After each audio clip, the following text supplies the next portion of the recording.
안녕하세요. 저는 선천성 담도폐쇄와 MBD5 결실, 염색체 결실로 반수체 기능 부전을 앓고 있는 7세 박서아의 엄마 최예슬입니다.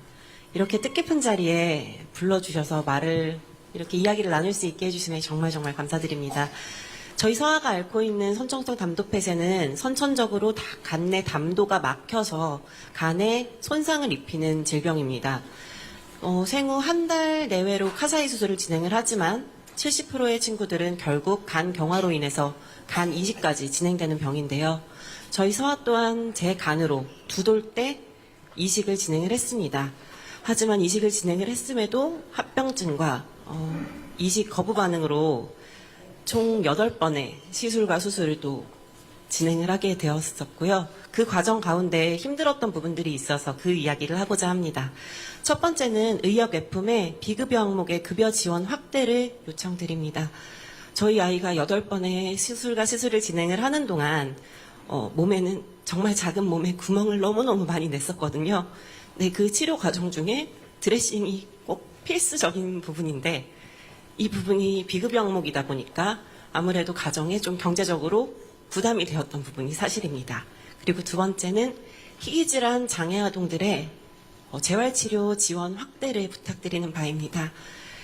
이 부분은 희귀질환 환우들 같은 경우에는 평생 집중적으로 장기적으로 재활치료를 받아야 되는 현실입니다. 그런데 현재 정부의 바우처 지원 사업 같은 경우에는 일반 장애 아동들을 기준으로 하고 있기 때문에 저희 아이들에게 그 항목이라든지 아니면은 그 지원금이라든지 이런 부분들이 아무래도 턱없이 부족한 게 현실입니다. 그래서 희귀질환 장애 아동들의 재활치료 지원 확대를 정말 간청드리는 부분이고요. 마지막 세 번째는 저는 둘째를 안전하게 출산을 했습니다.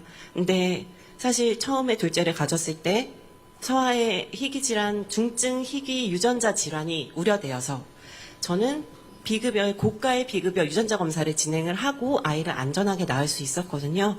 근데 실제로는 불임 지원, 난임 지원은 25회까지 가능하지만 유전 질환 예방을 위한 착상 전 유전 검사는 비급여 항목인 게 현실입니다. 그래서 그 고가의 유전 검사를 하지 못하고 그냥 임신 출산을 포기해 버리는 가정들도 굉장히 많습니다. 그래서 우리 희귀질환 환우 가정에서도 안전한 임신과 출산을 할 수 있도록 착상 전 유전 검사의 급여 지원 확대를 간청드리는 바입니다. 이상입니다. 네. 8번 하늘이 무너졌을 텐데 힘내주셔서 감사합니다. 환자 수는 몇 명 정도예요? 선천성 담도폐쇄 같은 경우에는 아무래도 조금 많은 편이긴 한데요. 그래도 아직까지 원인이 밝혀지지 않았고 국내에는 15,000명 중에 1명이 발병을 한다고 들었어요. 그리고 MBD5 전체 숫자에 대한 자료가 있어요? 저희가 이제 올해부터 사실은 등록 사업이라는 게 이제 올해 처음 시작돼서 아직 숫자를 전체적인 숫자에 확인을 못하는 상황이? 네, 건보 자료로만 확인이 가능합니다. 네. 그 통계가 이 질병이 언제 생겼는데 아직까지 환자 통계도 없단 말이에요? 네. 그래서 사실 이제 암 등록 사업 같은 좋은 선례가 있는데 희귀 질환에 있어서는 그런 정책적 여건이 아직 충분히 마련되지 않았고 올해부터 이제 시작을 본사업으로 한 상황입니다. 그래도 이게 전국의 의료기관에 이런 증상으로 치료받은 담도폐쇄면 당연히 수술 조치를 태어나자마자 해야 될 거 아니에요? 네, 한 달. 그 통계 자료가 없다는 게 이해가 안 되는데? 건강보험이나 산정특례를 적용하고 있기 때문에 그 환자 수 통계는 있는데요. 제가 질환별로 이게 질환 숫자가 많다 보니 질환별 통계를 가져오지 못했습니다. 기억하기는 어려울 텐데. 근데 이게 환자 수가 어느 정도가 되는지도 정책 판단이 매우 중요한 요소일 텐데요. 네.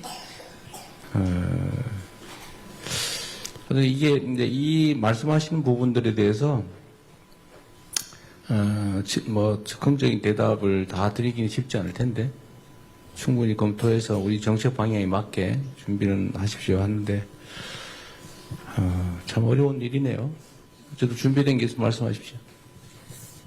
네, 보건복지부 장관 말씀드리겠습니다. 세 가지 말씀 주셨습니다. 아무래도 수술 시술을 여러 번 해야 되고 계속 드레싱을 하셔야 되기 때문에 그런 치료 재료에 대한 부담이 크시다는 말씀입니다. 현재 그 장기간 드레싱이 필요하신 경우에는 기본적인 치료 재료 드레싱 치료 재료에 대해서는 급여가 적용 중인데 일부 상처를 고정하거나 보호용 치료 재료는 현재 비급여로 하고 있는 걸로 알고 있습니다. 그래서 이제 질환 특성을 좀 반영해서 반복적으로 해야 되는 경우는 비급여 품목을 급여화를 하는 방안을 적극적으로 검토해 보겠습니다. 두 번째는 재활 치료에 대한 말씀 주셨는데요. 현재 저희가 이제 이런 발달 재활 서비스를 이제 어머님 말씀 주신 대로 바우처를 월 26만 원 정도 범위 내에서 바우처를 제공을 하고 있는데 이제 일반적인 장애로 이렇게 뭉뚱거려서 지원을 하다 보니 희귀 질환의 특성이 반영된 그런 좀 재활로 특화된 걸 좀 만들어 달라라는 그런 말씀으로 이해를 했습니다. 저희가 내년에는 조금 예산을 늘려서 한 11만 명 정도 지원 예산을 갖고는 있는데요. 그 좀 특화된 서비스를 어떻게 하면 만들 수 있을지는 저희가 그 질환별 그 재활에 대한 수요를 좀 파악해서 맞춤형으로 재설계하는 방안을 검토해 보도록 하겠습니다. 마지막으로 말씀 주신 그 착상 전 유전 질환 검사는 아무래도 희귀 질환이 대부분이 유전 질환이기 때문에 이제 아마 모든 임신을 다 할 수는 없고 그 체외 수정으로 임신하신 경우에는 태아에 대한 그 검사를 태아가 아니라 그 배아에 대한 검사를 해서 좀 더 건강한 배아를 임신할 수 있는데 검사를 이제 하시는 상황인데 비용에 대해서는 아무래도 유전 질환의 특성이 있기 때문에 급여화할 수 있는 방법은 재정 추계나 방식이나 규모를 좀 산정해 보고 검토를 하도록 하겠다는 말씀드리겠습니다.